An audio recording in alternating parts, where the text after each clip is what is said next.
Olá, sejam todos bem-vindos. Vou realizar aqui, nós estamos fazendo uma atualização, uma complementação do conteúdo do livro e nessa oportunidade eu vou falar a respeito do pós-positivismo. Bom, o pós-positivismo, como se encontra dito no livro, o pós-positivismo é uma reação ao positivismo jurídico. O positivismo jurídico é uma teoria jurídica, uma corrente de pensamento do direito que, segundo muitos autores, reflete uma concepção, uma ideologia vigente a partir do advento do Estado de Direito do século XIX. Qual seria essa ideologia? É a ideologia de que o juiz não cria direito, de que o juiz tão somente aplica a lei, de que o juiz é a boca da lei, de que a lei, portanto, ela é criada pelo parlamento entre os representantes do povo. Essa é a concepção. Essa concepção, ela é vista entre os autores que fazem parte da corrente positivista, que é exatamente aquilo que o pós-positivismo busca, então, combater, mas a melhor palavra seria, vamos dizer, ajustar, aprimorar, mesmo porque o pós-positivismo não significa um rompimento completo com o positivismo jurídico. Em que sentido o pós-positivismo busca esse aprimoramento do pensamento jurídico? Um dos campos importantes que são tratados pelos autores que fazem parte do pós-positivismo são as chamadas teorias da argumentação jurídica. Isso é um dado interessante perceber como o pós-positivismo se volta, então, para questões ligadas à hermenêutica, à interpretação, ao papel do juiz na decisão, a questões ligadas à argumentação dentro do direito. Isso é um elemento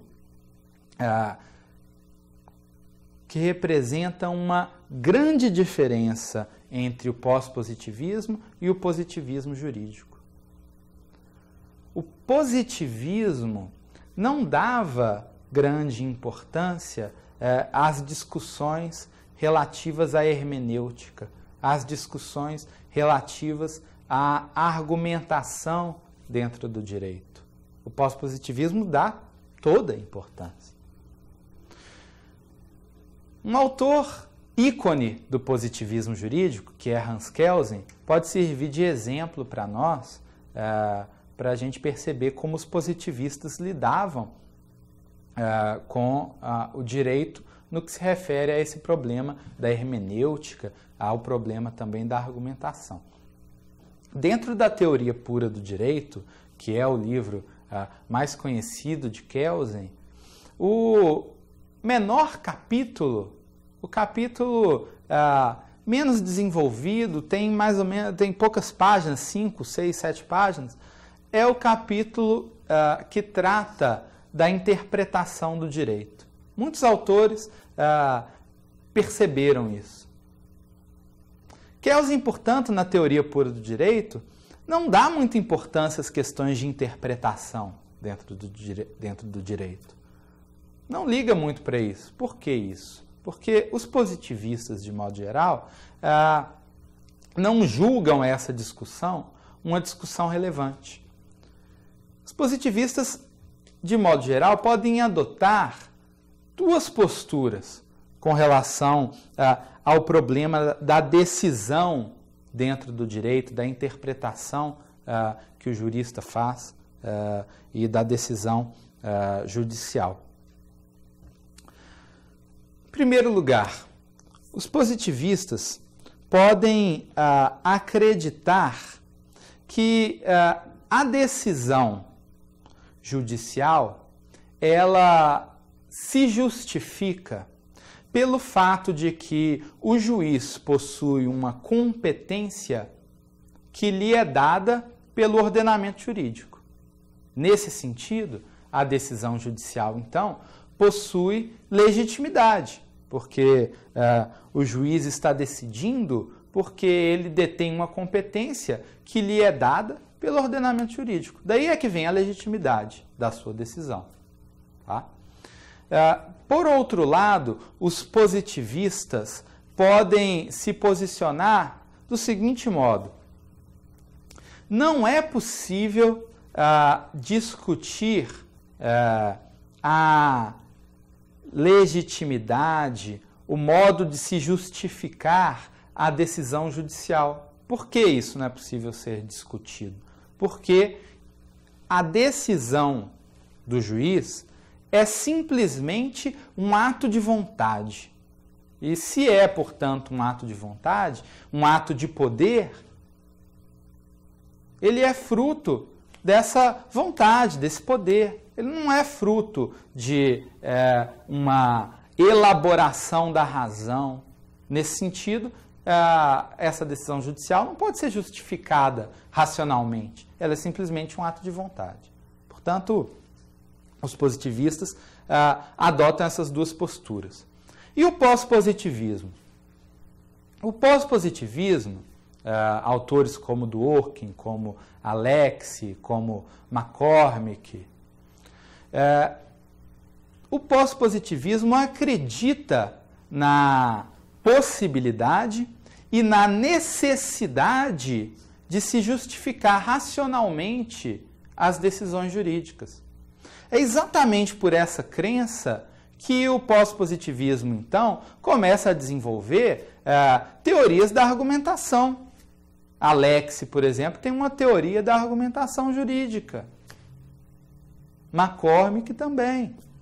Por que isso? Porque, na visão desses autores pós-positivistas, é necessário se desenvolver uma série de ferramentas, de instrumentos que sirvam para que o juiz possa construir uma decisão judicial que mereça o título de racional, que não seja simplesmente um ato de vontade, um ato de poder.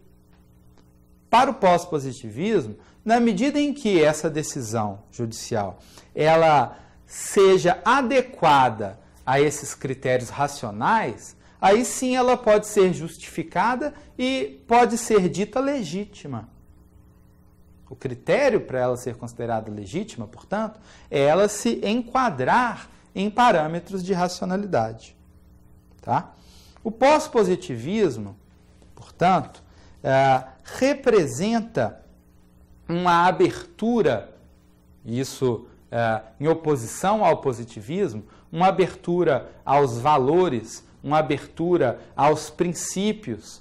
Então, há todo um desenvolvimento dos princípios dentro da dogmática jurídica, há toda uma vinculação do direito com os valores. E isso é uma diferença importante de se notar entre pós-positivismo e positivismo jurídico.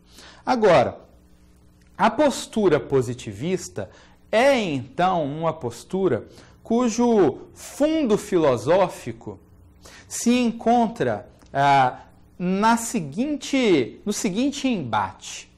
O pós-positivismo se associa à corrente filosófica que defende a chamada razão prática. Isso em oposição a uma outra corrente filosófica que defende aquilo que nós podemos chamar de decisionismo. Então, o embate filosófico de fundo nessa tomada de posição do pós-positivismo é um embate entre razão prática e decisionismo.